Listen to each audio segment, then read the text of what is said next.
No, Tim is not back at the ocean. You probably weren't expecting to see me today. You probably don't even know who I am.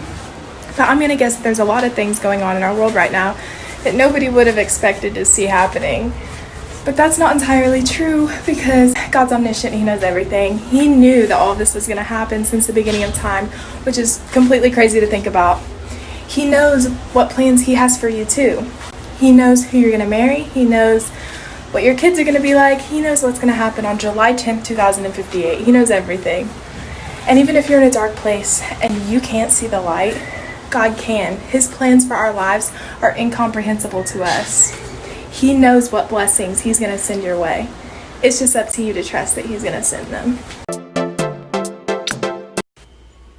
Are you being fat for Jesus? Are you faithful, available, and teachable? Faithful, we are taught to be faithful. And Moses was a great example of this in Hebrews chapter 11. He kept his eyes on Him and not of the world. And then when we do that, we have a greater reward in Jesus than we do of the world. Now, available, we have to make time for Him. And a great example of that is in Luke, where it talks about Mary and Martha when Jesus came to them. And Martha was distracted by everything and anything. But Mary was not. She was all in and focused on Him only. And teachable, we are called to be like teachers, to teach others about Jesus. And so therefore, we have to be taught.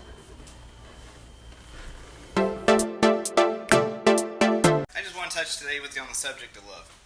With everything that's going on in America today, with all the hatred and everything we're seeing across the news, just think, of us as Christians, if we were to get back to our native tongue of speaking love and showing love to everybody, just as Jesus has commanded us to do, is to love one another just as He has loved us.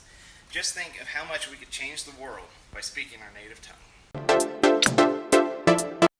Hey guys, my name's Katie, and I was just asked to share a quick word with you. My word is courage. Shout out to One Word Brand. But what I want to talk about is with Moses and parting the Red Sea. And I know it's a common story, but something that I think is cool is the courage it took Moses to listen to God and just to raise his staff and say, okay, Lord, I trust you. And Israelites trusted Moses because they trusted the Lord and they just saw what He had provided.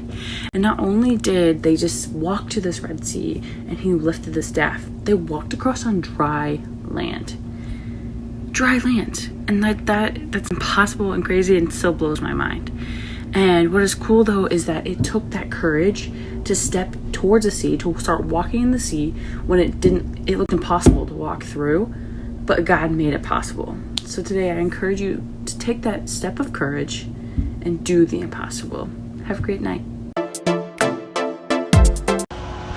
So oftentimes in our lives, we struggle with letting go and letting other people take control over things. And one thing that we need to understand is that exactly what we need to do with God. Psalm 94:19 reads, "When anxiety was great within me, your consolation brought me joy." And I think that that's a very great scripture quote because it really shows that God, no matter what the circumstance, He's always going to be there for you. And it's a hard thing to understand, but it really starts with praying every day, praying about how much you love Him and thank Him, and praying about all of your hardships and struggles. But once we start doing that, it becomes easier to let God take control.